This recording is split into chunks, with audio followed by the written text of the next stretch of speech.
Hello दोस्तों, क्या आपको पता है कि अब वेडिंग प्रोग्राम सीजन बहुत ही जोरों शोर से आ रहा है और सबको वेडिंग फोटोग्राफर्स की लोड पड़ेगी। जिनके घर इवेंट्स या वेडिंग फंक्शन होगा या छोटा मोटा जो भी रिंग सेरेमनी वगैरह होगी, तो वहाँ फोटोग्राफर्स की आपको बहुत लोड पड़ेगी। दोस्तों, आपसे एक बात कहना चाहूँगा।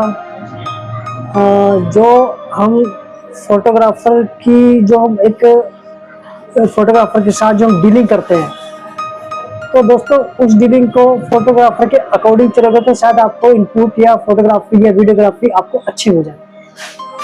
अब लोग सोचते हैं कि चलो किसी ने बजट दिया 50,000 का, किसी ने दिया 60,000 का, तो वही वर्क काम किसी ने बोल दिया मैं 30 में कर दूंगा या मैं 35 में कर दूंगा। तो दोस्तों ऐसा ना करें, ये बहुत ही गलत है और बाद में वही फोटोग्राफर के आपके साथ जो रिलेशन है वो तकरीबन खराब ही होता है। क्योंकि फोटोग्राफर चाहता है कि अच्छी से अच्छी मूवमेंट, अच्छी से अच्छी रिकॉर्डिंग हम कस्टमर को दे ताकि हमारा नाम हो। लेकिन वही बात आती है कि कस्टमर सोचता है कि मेरा 50 का काम अगर 35 या 30 में हो रहा है तो क्यों ना मैं वहाँ पे काम कराऊँ। तो दोस्तों फिर मुद्दा यही आता है कि अगर जो काम 30-35 में होना है तो 50 क्यों मांगेगा, और जो काम 50 में होना है वो 30-35 में कैसे हो जाएगा।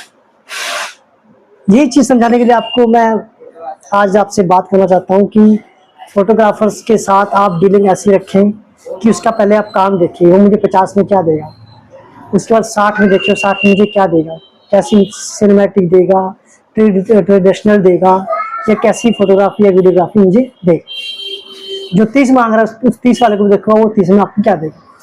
क्योंकि कुछ कस्टमर्स या कुछ लोग जो हैं वो सोचते हैं कि यार वो फोटोग्राफर ने तो 50 मांगे थे, हमारा यही काम 3 दिन का हमारा वर्किंग था, 3 दिन का काम जो हमारा वो 35 में बंदा करके दे रहा है, फोटोग्राफर्स करके दे रहा है, हमें 15,000 बच गया है।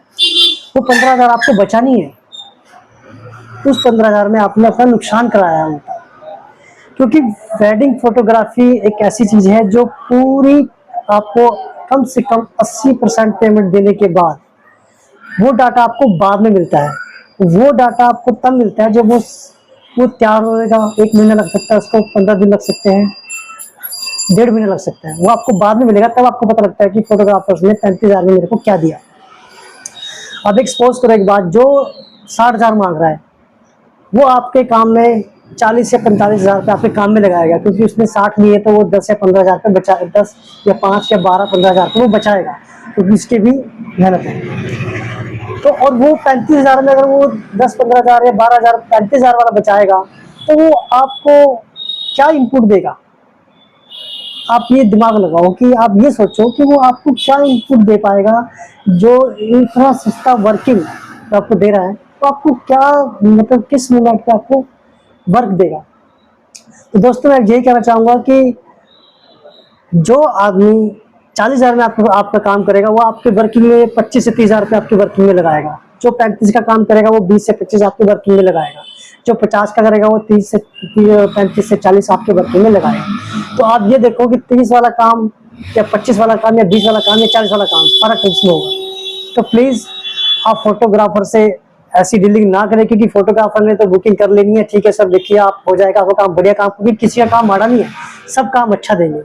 वो डिपेंड आपके ऊपर है कि आपको कैसा लगता है, आपको पसंद आया या नहीं आया, या उन्होंने कितना हमारे काम में कितना पैसा लगाया, किस हिसाब से हमारे कैमरे लगाए हैं, कितने मेगापिक्सल का हमारे यहाँ कैमरा लगा है, और कितने मेगापिक्सल पे फोटो खींची गई है, और कितने ही हमारे वर्क में जो है पैसा लगा है।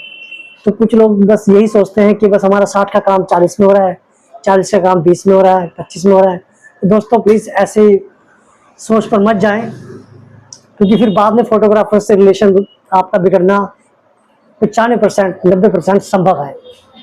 क्योंकि अगर आपको थोड़ा सा भी वर्क पसंद नहीं आया तो आपने बोलना कि भैया मैंने आपको 25 मांगे थे, आपसे आपने 30 मांगे, मैंने आपको 30 दिया, आपने 25 मांगे, आपको 25 दी।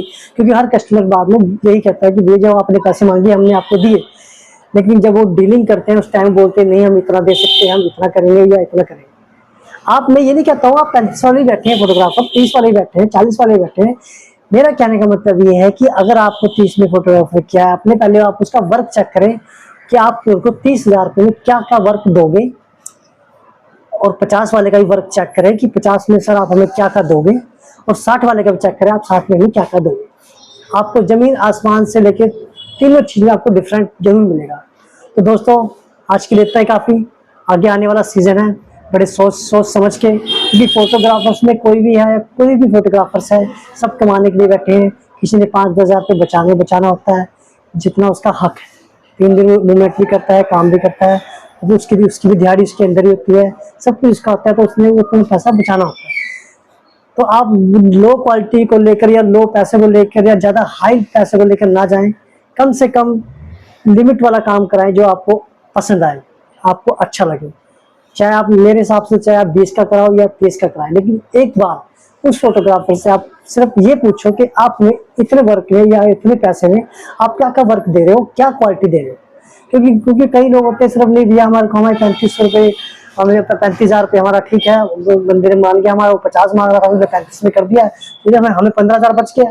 तो ये सर आपकी बहुत बड़ी गलती है, क्योंकि 15,000 आपको बचा नहीं है, ये आपके मूवमेंट्स को हर बार रिकॉर्ड नहीं हो पाते। तो प्लीज़ आप फोटोग्राफरी के लिए या वीडियोग्राफी के लिए बहुत अच्छा ही पैनल चुनें और बहुत अच्छा ही फोटोग्राफर के साथ मूवमेंट रखें और उसका वर्क जरूर चेक करें। Okay guys.